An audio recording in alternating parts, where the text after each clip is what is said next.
Evangelho escrito por João, capítulo de número 4, o verso de número 34 a seguir.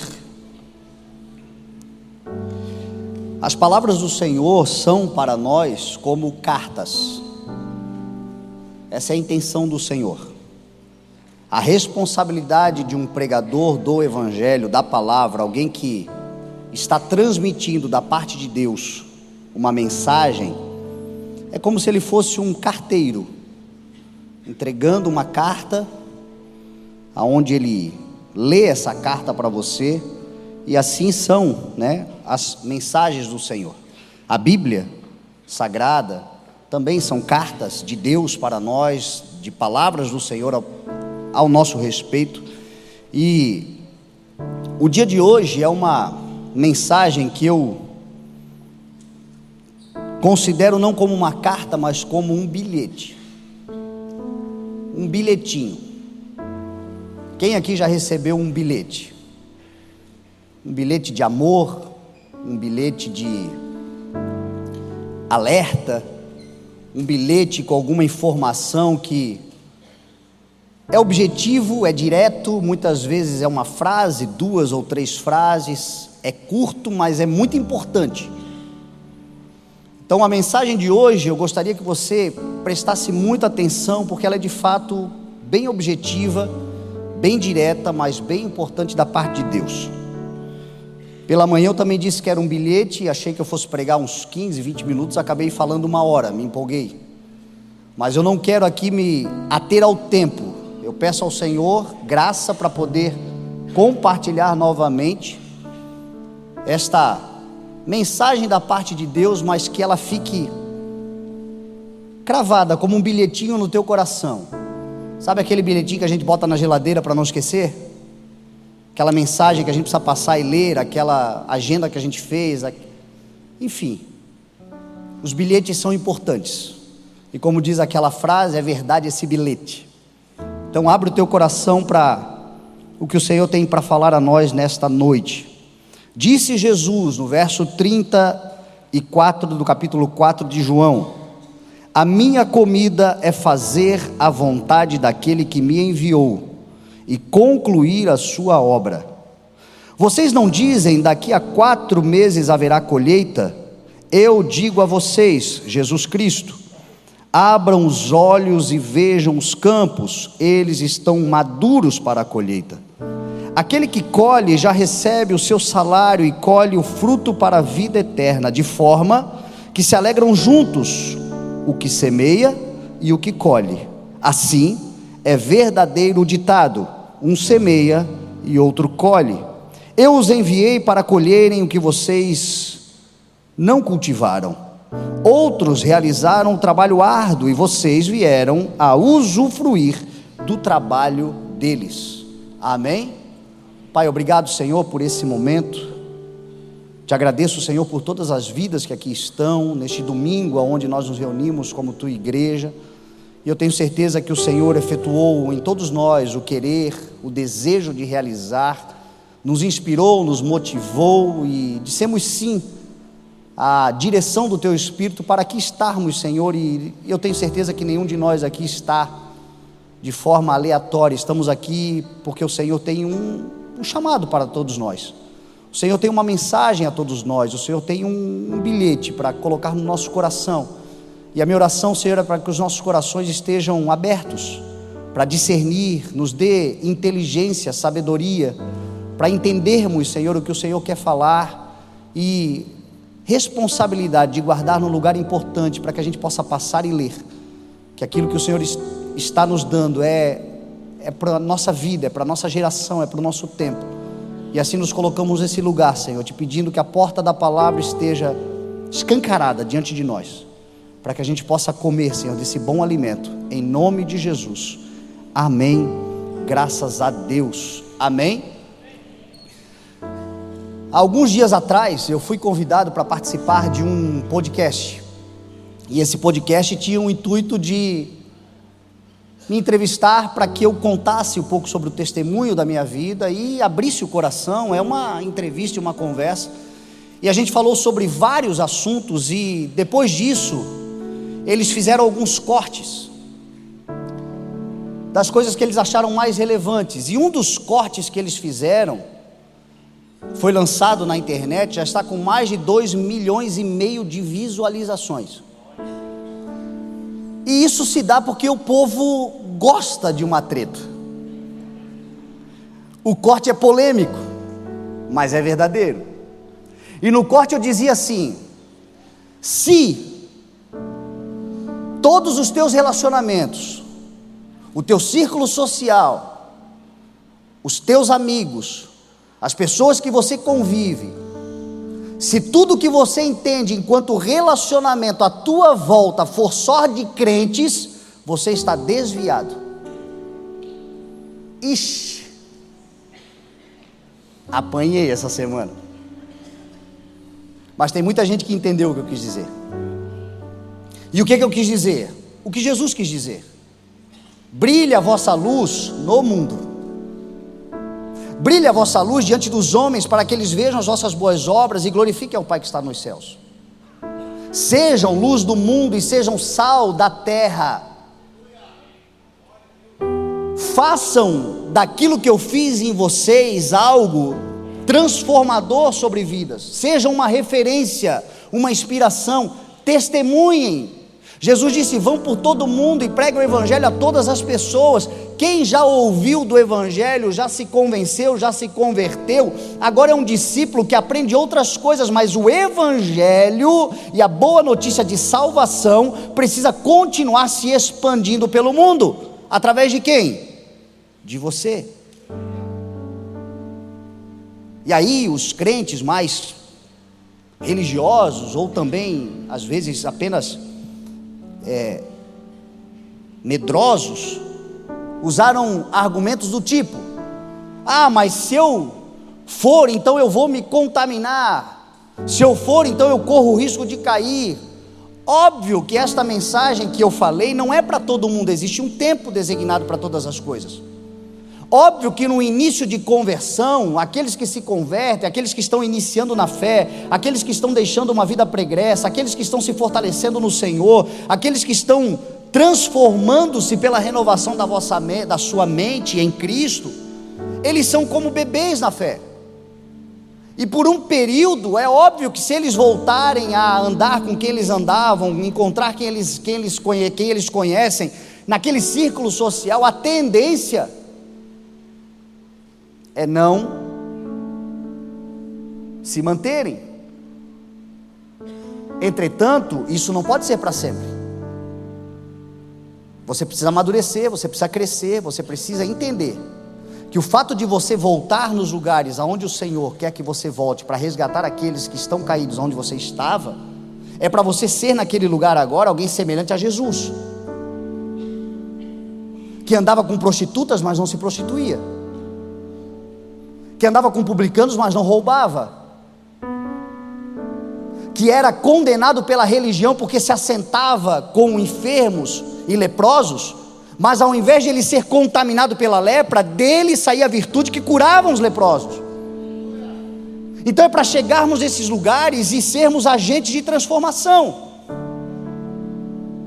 Agora, se tudo é relacionamento com a igreja, com os irmãos da igreja, com as coisas da igreja, com os métodos da igreja, com os programas da igreja, com tudo que a igreja faz, nós estamos desviados,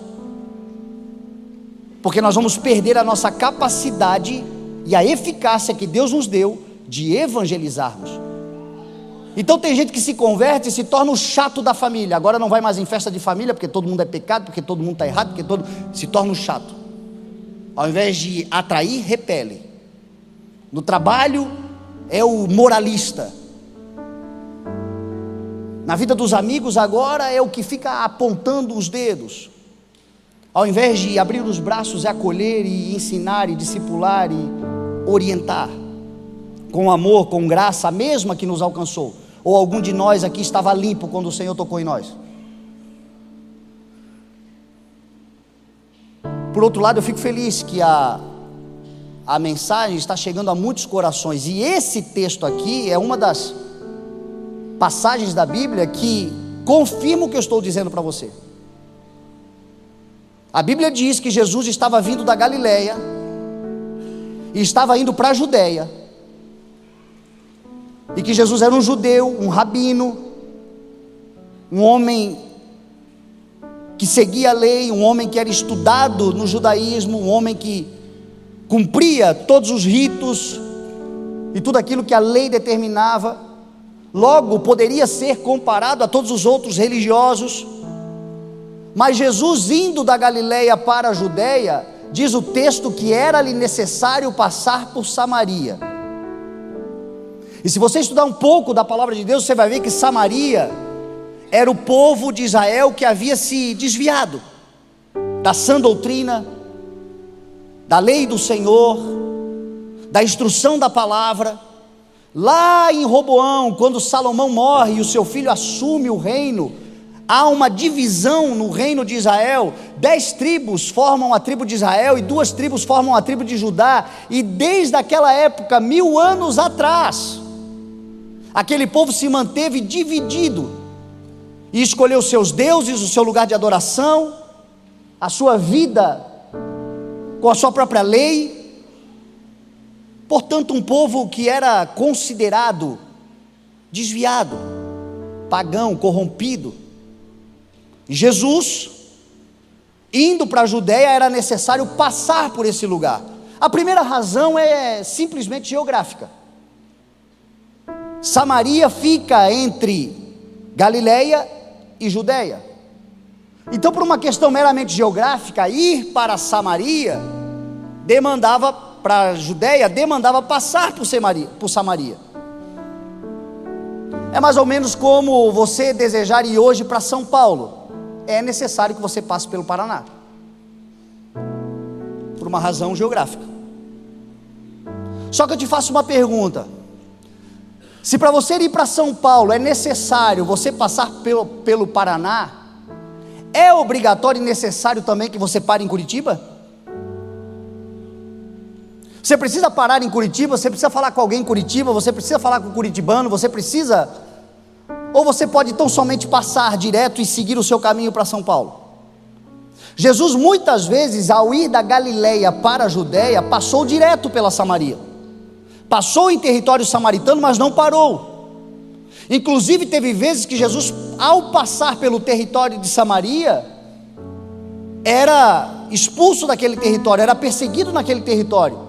Há uma ocasião que aquele povo expulsou Jesus de lá, e Tiago e João chegaram para Jesus e disseram assim: tu não queres que a gente mande descer fogo do céu para matar esse povo todo? Já são todos uns desviados mesmo? Já não servem a Deus mesmo? Já faz mais de 1000 anos que eles não tomam um jeito. Quem mais poderá dar jeito desse povo? Vamos resolver essa situação, Jesus. Desce fogo do céu e mata tudo, acaba com tudo. O que Jesus disse para eles? Vocês não sabem de que espírito são? Eu não vim para destruir, eu vim para salvar. Eu vim para pregar, eu vim para anunciar as boas novas. Se não querem ouvir, tudo bem, sacuda a poeira do meu pé e siga em frente.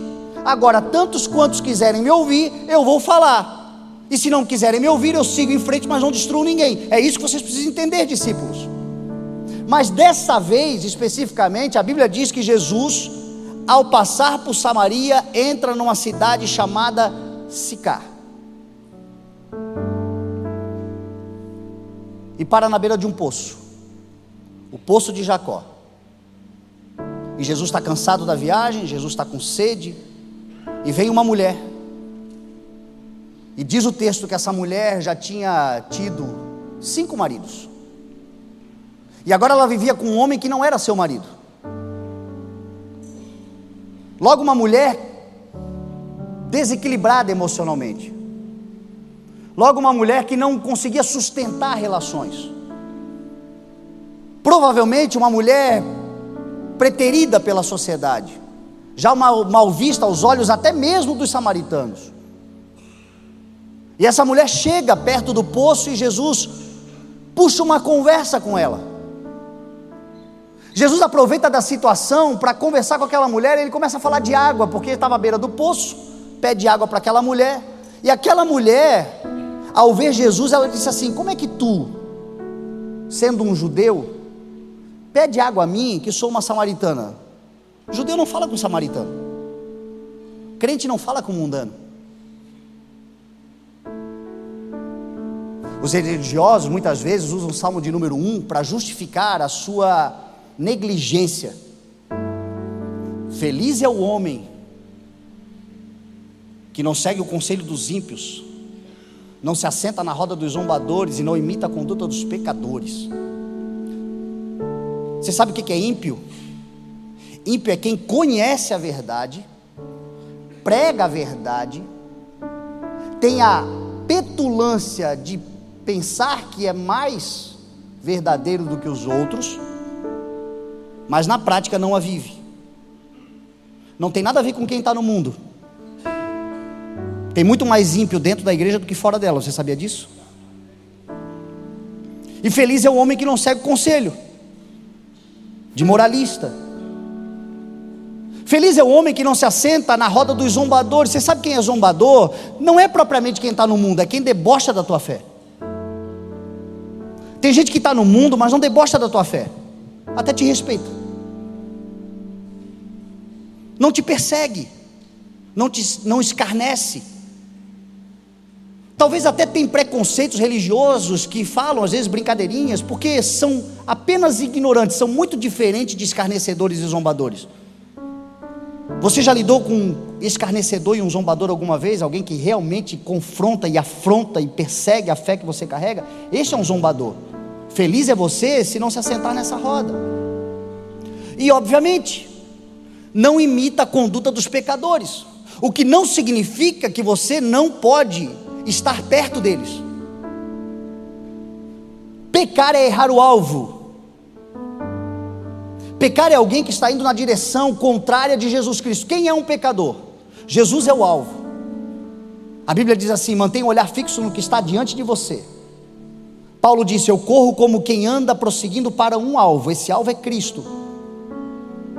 Mas a verdade é que muitos só não acertam o alvo porque estão numa escuridão, e você deveria brilhar desse lado para que ele possa ver Jesus. Aí óbvio, anda com os caras, mas não imita os caras. Aparece, mas não se corrompa, porque a maneira pela qual, pelo testemunho de vida e pelo estilo de vida, você vai começar a se tornar uma referência, mas você precisa ser essa referência. Aí Jesus chega para essa mulher e começa a puxar um papo com ela, falando de água. Às vezes é por aí que a gente vai pregar o evangelho para alguém, puxar um papo aleatório, fala do assunto que está sendo falado, conversa sobre o que as pessoas estão conversando, e conduz a conversa para o evangelho. Foi o que Jesus fez com sabedoria. Que o Senhor te dê sabedoria para você ganhar os seus amigos, os teus.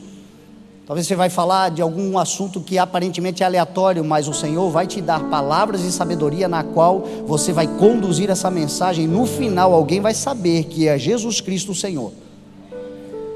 Mas isso precisa ser feito. Jesus disse assim: me dá água, eu estou com sede. Como tu pedes água? Jesus disse assim: se você soubesse quem está falando com você, você não só daria água, mas você pediria a água da vida. E aí Jesus começa a falar coisas extraordinárias para essa mulher que a gente hoje desfruta. A conversa de Jesus com uma pecadora, a conversa de Jesus com uma samaritana, a conversa de Jesus com uma pessoa que vivia completamente fora do evangelho. Não é uma conversa entre dois apóstolos, não é uma conversa entre dois crentes, é o Senhor com uma pessoa mundana. E Jesus disse assim: se você beber dessa água outra vez, você vai ter sede. Se você beber de água de poço, se você continuar buscando a água desse poço, naturalmente você vai ter sede, porque é isto, a vida é assim. Meu médico me obrigou a tomar 4 litros de água por dia. É um trabalho para beber 4 litros de água por dia. E no dia seguinte tem que beber de novo, porque o corpo ele se abastece, mas ele se resseca e tem que abastecer de novo. E assim é a biologia humana. E Jesus estava dizendo isso para essa mulher: mas se você beber da água que eu lhe der, você nunca mais terá sede. Ao contrário, do seu interior jorrará uma fonte para a vida eterna. Aí aquela mulher começou a entender que o papo estava indo para um outro lugar. E aí ela entrou na adoração. Mas dizem que aqui adora-se desse jeito e lá é de outro jeito. E Jesus também diz para ela algo importantíssimo. Jesus diz assim: vocês adoram o que não conhecem. Vocês estão dedicando a vida de vocês ao que vocês não conhecem. Nós conhecemos, entretanto estão dizendo que é aqui, que é em Jerusalém, ou que é aqui nesse monte. Mas eu digo a vocês, chegará a hora em que não se adorará ao Senhor nem em lugares, nem em templos, nem em lugares específicos, mas os verdadeiros adoradores adorarão ao Pai em espírito e em verdade. São esses os adoradores que o Pai procura. O que Jesus está ensinando? A vida de adoração não é apenas um culto de domingo. A vida de adoração não é apenas o dogma religioso de fazer parte de uma denominação e dedicar ao Senhor 1 ou 2 horas de uma semana num culto que é importante. É um culto de comunhão, é um culto de celebração, é um culto da unidade da igreja, é um culto que agrada o coração de Deus, é um culto de fortalecimento, é um culto de encontro. Mas esse culto deveria ser reflexo do culto cotidiano, que é em todo lugar, a qualquer tempo, em espírito e em verdade. São esses os adoradores que o Pai procura. Essa é a vida de oração, essa é a vida de adoração. E Jesus começa a falar isso para essa mulher. E aí essa mulher, diz o texto, ela se convence, porque é isso que o Espírito Santo faz. Por isso que a nossa responsabilidade é falar. A nossa responsabilidade é apresentar-se. Sabe quem é você nos dias de hoje? Uma trombeta.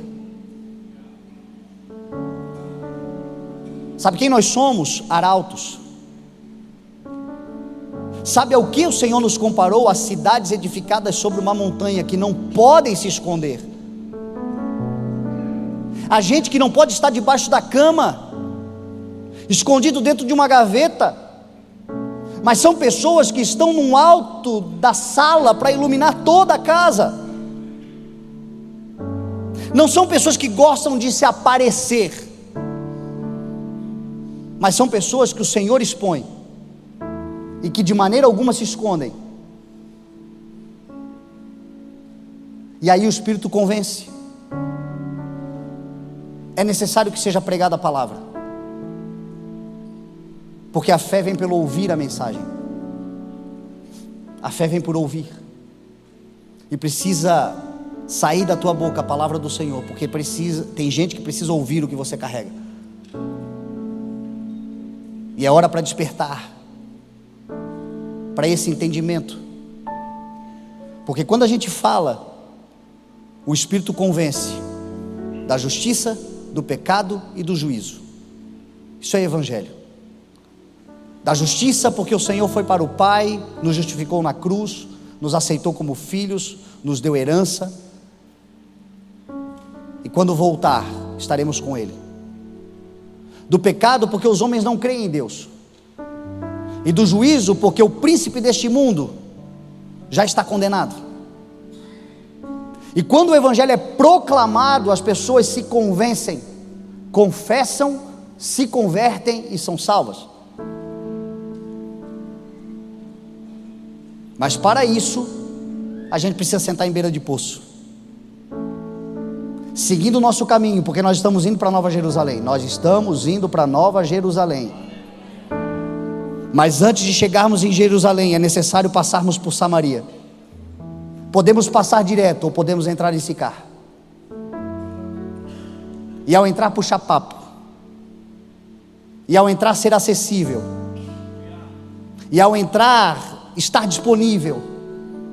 E ao entrar, conversar. E na conversa aparentemente aleatória, de beira de poço, falando de água, falando de qualquer assunto, falando de futebol, falando de política, e olha que é difícil se acertar falando de política, mas com sabedoria, o evangelho entrar e o Espírito convencer da justiça, do pecado e do juízo. E se você chegou sozinho naquele lugar, agora você tem um aliado, agora você tem um irmão de fé. E agora você tem o que você vai levar consigo quando tudo isso aqui acabar. As obras que o Senhor espera: salvação, vidas transformadas. Não há nada mais útil e que nos dá maior senso de utilidade do que ver alguém se converter a Jesus Cristo, e o Senhor tem nos usado para isso. Se você já viu isso acontecer através da sua vida, você sabe a felicidade que você tem. Se você não viveu ainda, eu te desafio, experimenta e você vai ver o que é verdadeira felicidade e propósito de vida. Alguém que se converte, alguém que se transforma, alguém que muda de vida.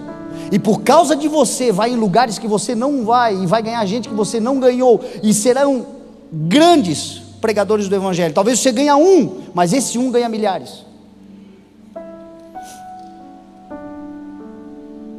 Jesus sai de Cafarnaum e atravessa o mar da Galileia e vai em Gadara. Gadara de novo, um povo desviado, um povo criador de porcos. Você sabe o que é para um judeu se misturar com um porco? Você devia ler um pouco da lei para você entender que o porco para o judeu é um animal imundo, intocável. E aí Jesus atravessa e vai numa região de criadores de porcos.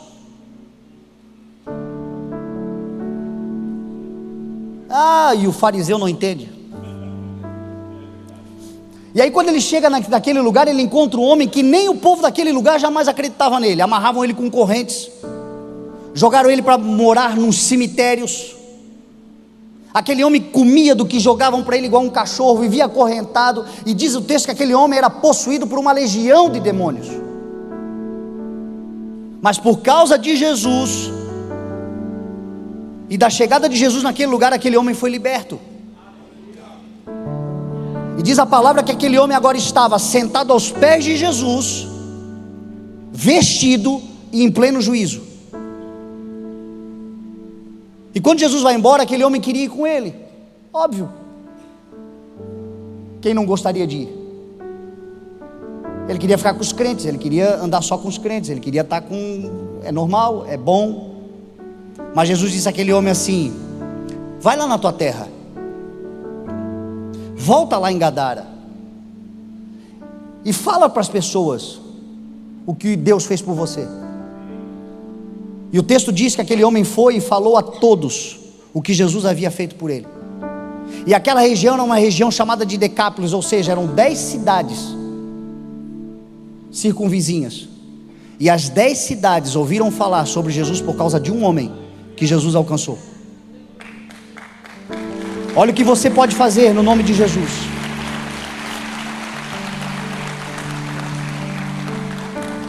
Em Samaria foi igual, aquela mulher entrou em Samaria. Jesus não poderia entrar na cidade, porque os samaritanos não queriam judeus lá. Mas por causa da palavra de Jesus, que entrou no coração de uma conterrânea deles, ela entra naquela cidade agora dizendo: ei, eu encontrei alguém que me falou tudo que eu tenho vivido. Eu encontrei alguém que revelou o que eu tenho sido, e ele não sabia da minha vida. É mais ou menos isso que a palavra de Deus faz conosco. Quem aqui já viveu essa experiência? Hoje o pastor pregou para mim. Hoje, meu Deus, parece que estava falando da minha vida. Eu já vivi situações inusitadas, engraçadas inclusive. Uma vez uma mulher queria muito trazer o marido na igreja, e orava pelo marido, e esperava que o marido viesse, e fazia campanha pelo marido, e jejuava pelo marido, e um dia o marido veio. E naquele dia eu estava pregando, e eu pregando a palavra, e o marido começou a dizer para ela: o que tu falou de mim para ele? O que tu falou de mim para ele? Tu está fofocando sobre a nossa vida para ele? Porque quem não está aqui acha que a gente está sabendo da vida de todo mundo, mas é o Senhor e a sua multiforme graça revelando e desnudando os corações. A palavra de Deus faz isso conosco, e quando a palavra de Deus faz isso conosco, o que nos compete fazer? Sair anunciando o que Jesus fez por nós. Essa mulher fez isso, e o resultado foi que aquela região de Sicar convidou Jesus para entrar, e Jesus ficou 2 dias, estava só passando, mas ficou 2 dias, pregou, anunciou, e todos se converteram. Meu irmão, deixa eu dizer uma coisa para você, e aqui é o ponto ápice da mensagem. Se depois do que eu disser aqui, ou antes você esquecer, é ruim. Mas isso aqui é pior, porque isso aqui que eu vou te falar é profético, então presta muita atenção. O Senhor nos deu uma palavra, e a palavra é que já está decidido. Nós vamos começar a viver um tempo poderoso de milagres e poder sobrenatural dos céus sobre essa igreja. Eu não sei quantos creem nisso. Eu creio absolutamente. Eu já vi muitos milagres. Eu já experimentei na minha vida milagres. Mas há de se considerar que os milagres e o poder sobrenatural de Deus, a manifestação, é muito menor nos dias de hoje do que foi no passado. Nós muito mais falamos do que Deus fez do que experimentamos o que Deus pode fazer de novo.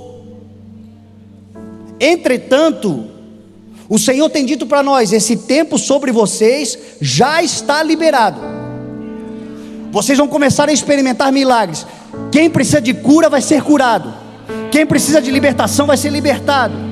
Quem ora por pessoas aqui e tem clamado por vidas que só o Senhor pode fazer algo, os homens não podem fazer, a ciência não pode fazer, a medicina chegou no seu limite. Para Deus nada é impossível. Deus vai fazer.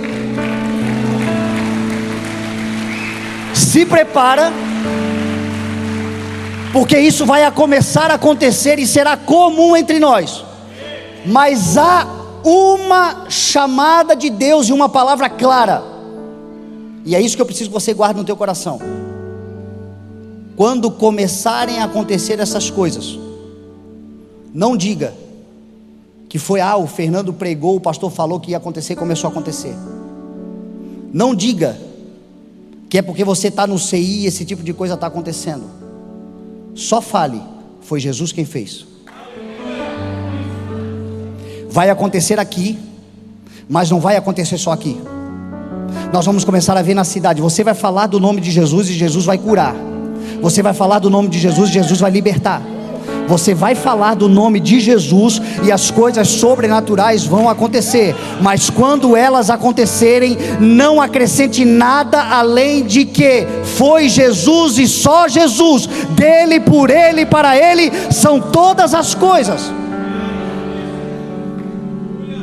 Parte do tempo que nós estamos vivendo de escassez é porque nós estamos roubando a glória de Deus, sem querer, ou querendo mesmo. Deus fez, mas de alguma forma fez, mas fez através de mim. Fez, mas o testemunho de alguma forma prevalece, engrandece, glorifica, vangloria o homem, a religião, a denominação, o lugar. Não, é só Jesus, por Jesus e para a glória de Jesus. Ele vai fazer. E quando Ele fizer, diga que foi Ele. É Ele. Ainda bem que foi através de nós, mas podia ser através de uma pedra. Podia ser através de qualquer outra coisa.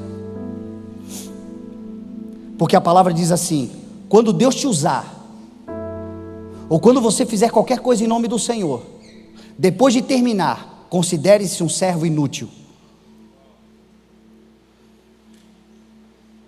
E está na hora de a gente se reservar a nossa inutilidade.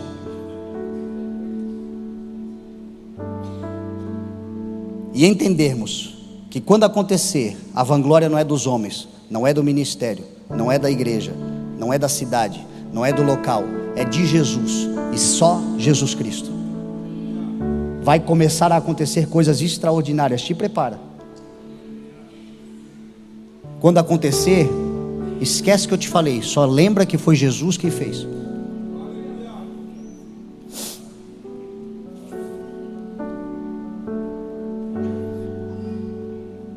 Se você levantar os teus olhos, os campos estão maduros.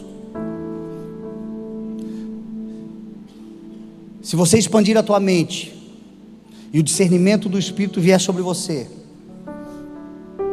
você vai perceber que a colheita não é para a próxima geração. A colheita não é para daqui a algum tempo. As coisas que Deus quer fazer não é para um futuro distante. Levanta os teus olhos e veja: os campos estão maduros. Nós estamos vivendo um tempo de muita maturidade. Nós estamos vivendo um tempo que eu estou percebendo esta igreja amadurecendo. Eu estou percebendo coisas que para nós, há alguns anos atrás, eram apenas uma pequena semente, mas que deu fruto, e o fruto está maduro, e é tempo de colheita. Nós estamos vivendo um tempo onde nós percebemos, você olha para o Ministério de Louvor, por exemplo, acabaram de gravar um trabalho lindo, que está sendo uma ferramenta de evangelização extraordinária. Essa música Tumba Vazia, eu não sei se você percebeu, que nós lançamos essa semana, e no final nós vamos mostrar o clipe para você.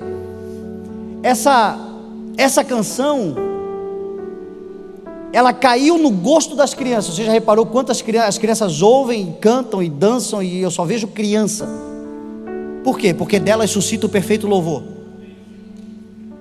e elas são evangelizadoras poderosas, e Deus vai usar o coração dos filhos para converter os pais, porque o tempo está favorável e é tempo de colheita.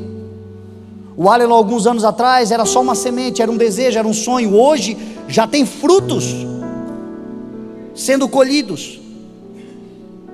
Quando eu olho para o corpo pastoral dessa igreja, como eu me alegro, porque eu tenho visto homens maduros na palavra, gente que está subindo nessa plataforma, e graças a Deus, nós estamos vivendo um tempo tão favorável do Senhor, que a gente não tem dependido de gente de fora. Os nossos da casa estão maduros, estão subindo, estão proclamando e estão alimentando o povo com a palavra do Senhor.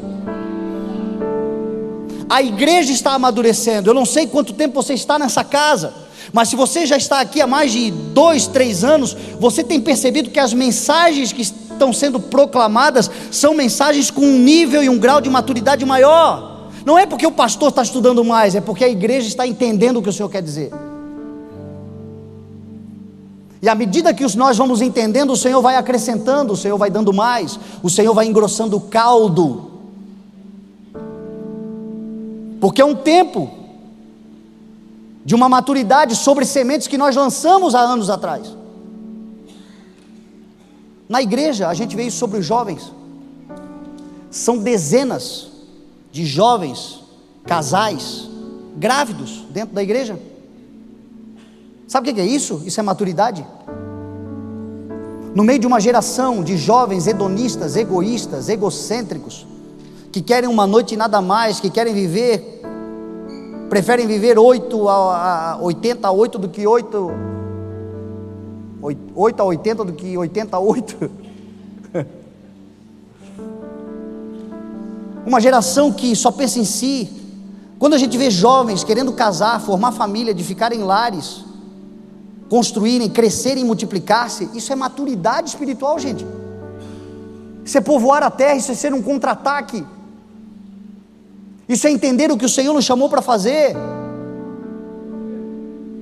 Desde 2020 eu tenho percebido isso sobre a juventude dessa igreja. Não é uma juventude que no futuro vai fazer alguma coisa, é uma juventude que na presente já é uma força motora desse lugar. Mas sabe por que isso está acontecendo? Maturidade.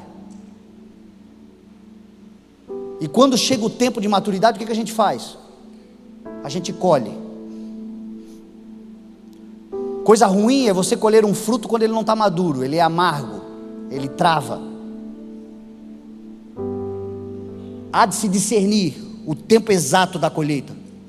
Tem coisas que estão nascendo, que o fruto já aparece, mas ainda não está maduro, deixa um pouco mais. Mas também, por outro lado, deixar no pé depois do tempo da colheita, estraga, passa do ponto, apodrece. E eu estou percebendo que nós estamos vivendo exatamente um tempo de colheita, de coisas que estão maduras na nossa vida. Se existem pessoas que a gente precisa freá-las, porque elas são impetuosas, ainda não estão prontas, a gente ainda precisa direcionar, discipular. Por outro lado, existem pessoas que estão prontas, o fruto está maduro, mas não se colocam à disposição. Refugam, protelam, refutam. Cuidado para não perder um tempo tão precioso de uma visitação do Senhor, de algo que você lá atrás semeou com choro, e agora é a época de colher, está maduro, colha. Tem coisas que o Senhor já falou com você há tempo, porque está maduro. Colha. Tem coisas que você sabe que você precisa fazer, porque está maduro. Colha. Quando a gente colhe, a gente se alegra. Quando a gente colhe, a gente celebra. O Senhor na sua palavra ensinou que tempo de colheita é tempo de festa. Façam a festa da colheita. Porque se você semeou com choro, se você semeou com lágrimas, se você semeou com necessidade, se você semeou com dificuldade, o que diz o texto? Você vai voltar colhendo os seus frutos com alegria. Se você semear o bem, se você não se cansar de fazer o bem no tempo próprio, você vai colher. E quando você colher, você precisa se alegrar. Tem coisas que você talvez já esteja colhendo, mas o inimigo tem tentado roubar a alegria do usufruto. Não permita que isso aconteça. Se você está colhendo, você chorou por coisas, você orou a Deus por coisas, você pediu a Deus coisas que estão acontecendo na sua vida, e agora por alguma razão você não está conseguindo se alegrar, porque é tempo de festejar. Se você está colhendo, é tempo de celebrar. Se você tem uma colheita, é tempo de se alegrar com isso. Quando o fruto aparece, a gente se alegra. O que eu tenho percebido? E eu gostaria muito que você entendesse isso. Eu não sei se você reparou, mas nesse ano na igreja, centenas de pessoas já chegaram. A cada culto de ceia, a gente tem um calhamaço assim de fichas que a gente apresenta, que são novos membros. O que é isso? Isso é uma colheita. É tempo de colheita. Os frutos estão maduros. Essas pessoas são resposta de oração, frutos da semeadura de muitos, oração de muitos. Mas são também pessoas que estão chegando para que a gente viva esse novo tempo de colheita. Porque como é que funciona a semeadura? Você consegue, meu irmão, semear sozinho um pomar inteiro. Você cava, você semeia, num dia você semeia aqui, tapa o buraco, semeia ali, tapa o buraco, semeia lá. Mas na hora da colheita você não faz isso sozinho. Na hora da colheita você precisa de mais pessoas. E é tão grande o que o Senhor quer fazer através dessa igreja, que o Senhor está enviando ceifeiros, gente que vai ajudar a colher. É por isso que Jesus disse que agora é hora de se alegrar, quem semeou com quem vai colher. Os dois se alegram juntos. Talvez você não tenha semeado, talvez você não tenha participado do tempo do choro, o tempo da dificuldade, o tempo em que nós semeamos o que nós vamos colher agora, mas entretanto o Senhor te enviou para fazer parte da colheita, e nós estamos tão alegres com você, como se você tivesse semeado. E se alegre também, porque é para você se alegrar com o benefício e a graça do Senhor, que te enviou para esse tempo de colheita.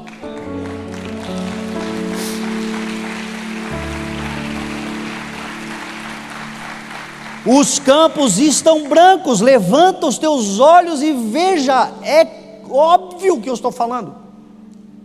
Tira o olho do umbigo e levanta, e você vai ver que os campos estão brancos. É tempo de colheita. Quando a gente colhe, a gente se alegra, a gente se alimenta.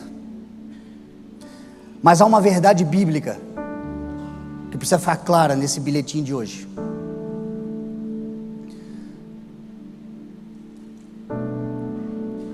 O Senhor se alegra demais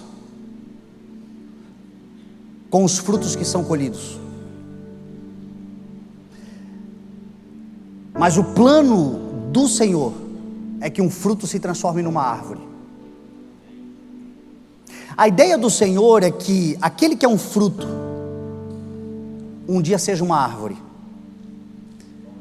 Espiritualmente falando, o Senhor nos vê como árvores. O Salmo de número 1, o que diz? Feliz é o homem que não imita a conduta dos pecadores, não se assenta na roda dos zombadores, não. Mas a sua satisfação está na lei do Senhor, e nela medita de dia e de noite. Como é que é esse homem? Esta mulher, essa humanidade, é como árvore plantada junto a ribeiros de água, dá fruto na estação própria, as suas folhas não murcham, e tudo quanto faz, prosperará. Em João capítulo 15, Jesus disse assim: eu sou a videira e vocês são os ramos. Em Romanos capítulo 11, Paulo vai dizer que nós éramos, enquanto gentios, oliveira brava, mas agora fomos enxertados na oliveira cultivada, que é Jesus Cristo, a raiz. O Senhor nos vê como árvores. Jesus disse assim: o homem não é conhecido pelo seu discurso, o homem é conhecido pelos seus frutos, porque somos árvores. Jesus passa por uma figueira e busca alimento naquela figueira, e não encontrando nada além de folhas, diz: seca-se, que nunca mais nada de você. E aquela figueira adoeceu, secou-se. Jesus não estava preocupado com a árvore, Jesus estava ensinando sobre vidas, sobre gente, sobre nós que temos a responsabilidade de frutificar e sermos árvores. É tão poderoso como o céu nos olha, que certa vez Jesus estava em Betsaida e chamaram um cego para ele curar. E a Bíblia vai dizer que Jesus chama aquele cego para fora do povoado, cospe no olho daquele homem e pergunta: você está enxergando alguma coisa? E ele diz: eu vejo homens andando como árvores. E aí parece que Jesus errou, e Jesus toca nele de novo, e agora eu vejo, tudo bem. Para mim Jesus não errou, para mim Jesus passou do ponto. Jesus fez aquele homem enxergar além da dimensão que nós enxergamos, e quando ele abriu os olhos na dimensão do Senhor, ele viu árvores. O Senhor disse: não é hora de você enxergar como eu enxergo ainda, volta um passinho para trás, veja homem como homens. O Senhor espera que sejamos árvores frondosas, nutritivas, que demos fruto e folhas que sejam cura para nações. Só que aí entra um desafio. Entre o fruto e a árvore tem a semente. Meu irmão, eu já fui fruto. O que é ser fruto? Fruto é ser resposta da oração de alguém. Fruto é ser o resultado da intercessão de alguém. Eu já fui fruto. Pessoas já oraram por mim, meus avós oraram por mim, meus pais oraram por mim, a igreja orava por mim, amigos oravam por mim, intercessores oravam, e um dia a oração deles foi ouvida, e eu me converti genuinamente, eu me tornei um fruto da dedicação deles.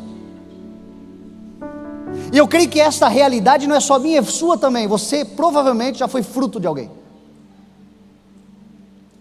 Alguém orou para você ser quem você é, alguém intercedeu, alguém clamou, alguém suplicou, alguém falou para você. E quando você nasceu, e quando você brotou, e quando você surgiu, você não era alguém em si mesmo, você era o resultado e a frutificação de alguém que foi fiel, de uma árvore do Senhor sobre essa terra. E agora esse fruto se torna viçoso, verdejante. Alguém experimentou de você e disse: é verdade, é sincero, é de Jesus. Você se torna como uma resposta da fidelidade de outro. Mas o Senhor espera que esse tempo passe e você se torne uma árvore um dia. Só que entre a árvore e o fruto tem a semente, e a semente é o caô da história. Porque semente tem a ver com morrer. Semente tem a ver com soterramento. Semente tem a ver com angústias. Semente tem a ver com solidão. Semente tem a ver com tempos aonde você sai de cima e vai para baixo. Porque se no fruto você é alguém aparecendo em cima, na semente você é alguém que está lá de baixo. Mas para você se tornar uma árvore no reino de Deus, você vai ter que sair de cima e você vai ter que descer.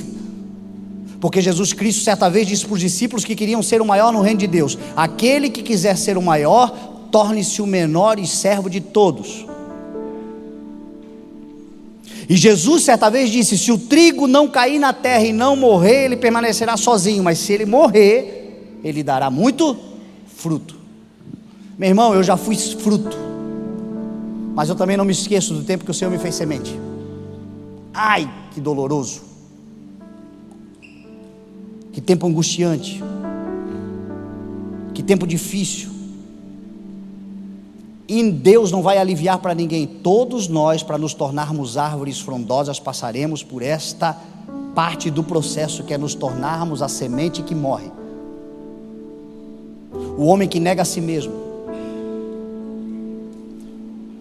A mulher que agora depende, confia e espera, ainda que as coisas estejam dando errado, mas ele tem uma confiança e uma certeza, que o salmista um dia teve: se eu subir a mais alta montanha, eu sei que lá o Senhor está, e se eu estiver no profundo da terra, eu sei que lá Ele também estará. Mesmo quando você é semente, o Senhor não te abandona e está com você nesse processo.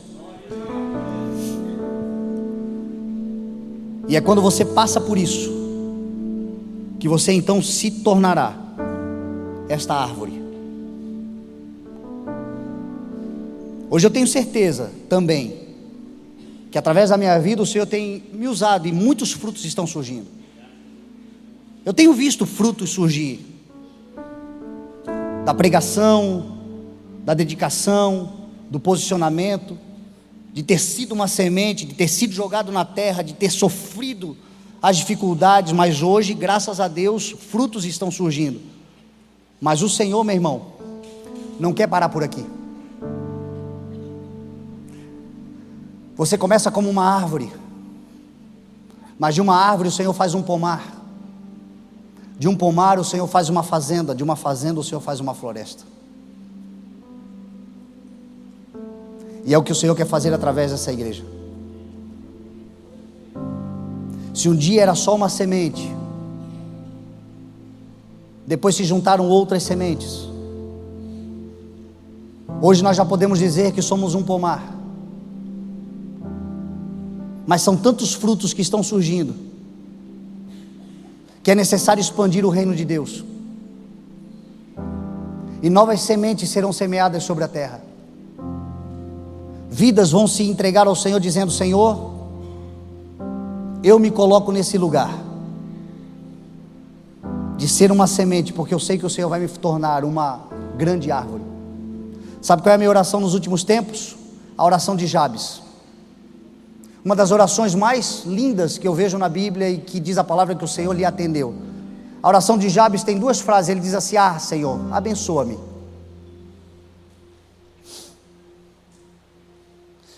Aumenta as minhas terras. Que a tua mão esteja comigo, livrando-me de males e guardando-me das dores. E a Bíblia diz que o Senhor lhe ouviu e lhe atendeu. Por que Jabes pediu para o Senhor aumentar a terra? Porque queria ostentar, porque queria juntar, porque queria aparecer? Não, ele queria produzir. Ele viu que ele tinha sementes na mão, ele viu que o Senhor estava frutificando o que ele já havia lhe dado. E agora, para a expansão, uma semente precisa de território, precisa de lugares.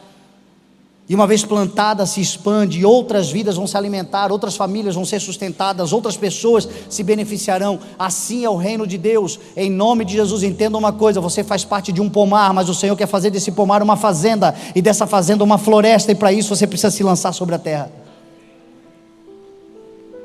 Você é a semente.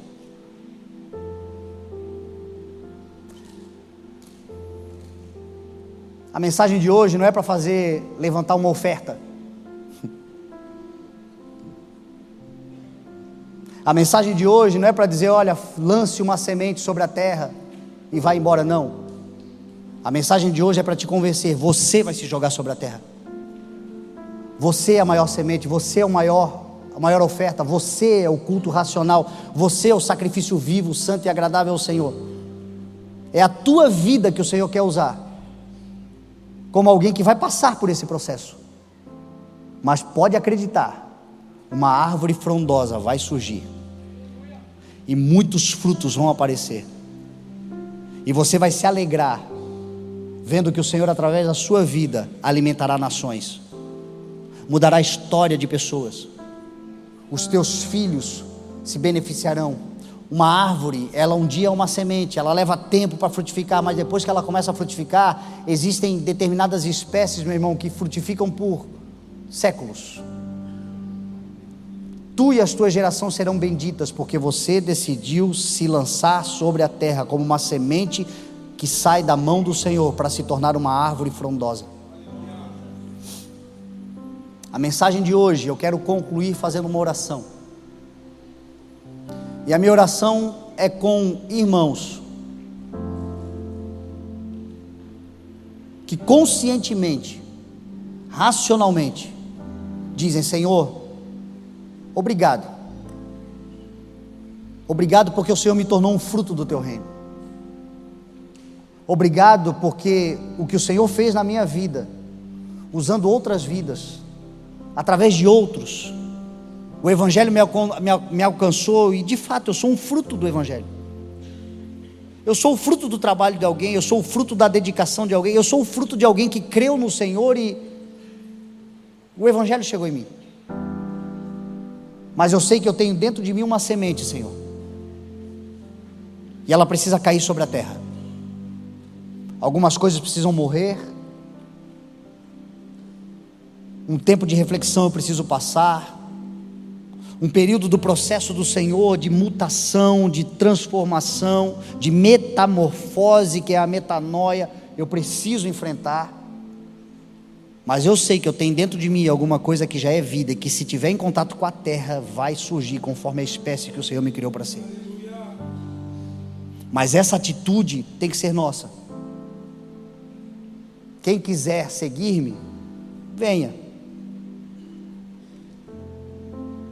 Mas venha negando-se a si mesmo, tomando a sua cruz e me seguindo. Em outras palavras, venha, mas se lance sobre a terra e deixa eu trabalhar. A terra é fértil, o tempo é favorável, a colheita é abundante, mas o processo não termina.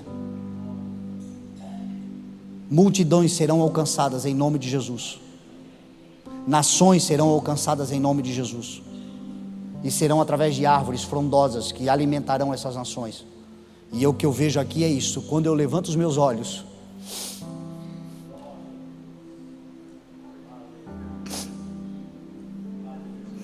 eu vejo frutos. Eu já posso contemplar frutos, eu já vejo campos brancos, eu vejo gente cheia de Deus. Mas Deus nos enche para nos fazer aqueles que transbordam. Eu vejo gente abençoada, mas Deus nos abençoa para nos transformar em abençoadores também. Eu vejo gente que recebe do Senhor graça, favor, misericórdia. A gente olha para você, a gente vê os campos estão brancos, você é alguém que é fruto. Mas eu sei que aí dentro tem uma semente, e que se ela cair sobre a terra, hoje você é um, amanhã você é milhares. E o teu coração só precisa se dedicar a isso. Dizer: Senhor, o propósito não acabou. Se eu tenho que ser árvore, então eu vou ser semente. Eu me ofereço em sacrifício vivo, santo e agradável ao Senhor. Esse é o culto racional. É abrir mão de algo por algo ainda mais extraordinário. É passar por um processo, por algo que é sobrenatural. O tempo do Senhor é favorável. Hoje nós somos um pomar, nós seremos uma floresta em nome de Jesus. Você crê nessa palavra?